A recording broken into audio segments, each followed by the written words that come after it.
અહીં ઉપસ્થિત સંચાલક શ્રી, શિક્ષકગણ તથા વહાલા વિદ્યાર્થી મિત્રો, આજે ગુડી પડવાની તમને હાર્દિક શુભકામનાઓ.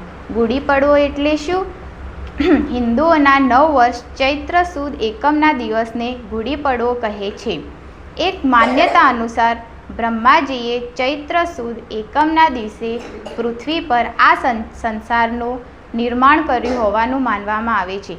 તેથી આજના દિવસે લોકો બ્રહ્માજીની પૂજા અને અર્ચના કરે છે. હિન્દુઓનો ચૈત્ર સુદ એકમનો દિવસ એ નવા વર્ષનો પહેલો દિવસ ગણવામાં આવે છે. ત્યારે તે લોકો ભારતમાં જ નહીં પરંતુ મહારાષ્ટ્રના લોકો પણ આ તહેવારને હર્ષોલ્લાસથી ઉજવે છે. આ દિવસે નવા વર્ષનું આગમન માટે લોકો પોતાના ઘરના દરવાજા આગળ ગુડી ઊભી કરે છે.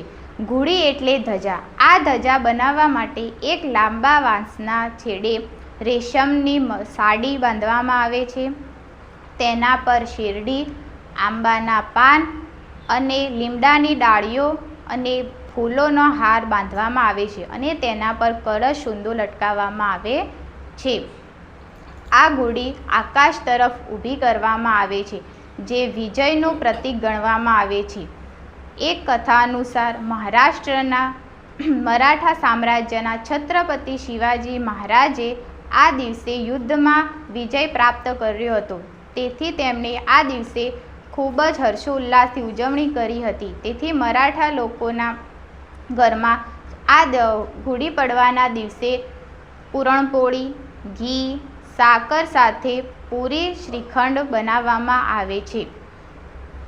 એક ભગવાન રામની કથા પણ આ દિવસે ખૂબ પ્રચલિત છે.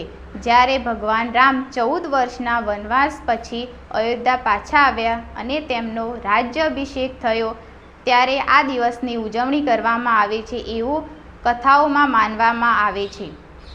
ગુડી પડવાના દિવસે લીમડાના પાનનું સેવન કરવામાં આવે છે, જે શરીરમાં લોહી શુદ્ધ કરે છે અને શરીરમાં રોગ પ્રતિકારક શક્તિનું વધારે છે.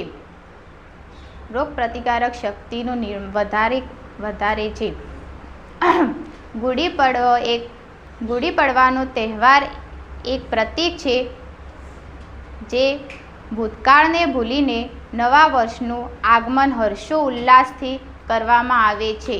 તો તમને બધાને ગુડી પડવાની હાર્દિક શુભકામનાઓ.